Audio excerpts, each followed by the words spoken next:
Yan, yung ginawa ni Saisi kanina pa ganun-ganun. Ganun, taas mo pa kamay ng pababa. Yan. Parang sa dinasmin pa lang. Gusto yung participation games. Yan. Di ba na ganyan sa Dilin at saka Saisi kanina? Sige. Ginulat nila ang lahat dahil sa bagong world record nang mapanalunan ang World Championship sa Australia noong 2000. Dali na, mag-dance na.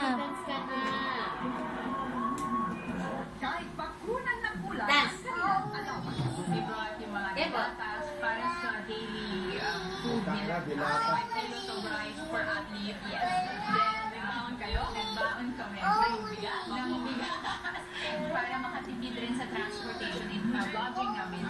Super near. Model, be. So, going to the race site, yun na yung warm-up nila kasi they have to run. Bilang pagpupunan na makahanap ng pondo para depensa ng kanilang titulo sa World Championship sa Prague, Czech Republic.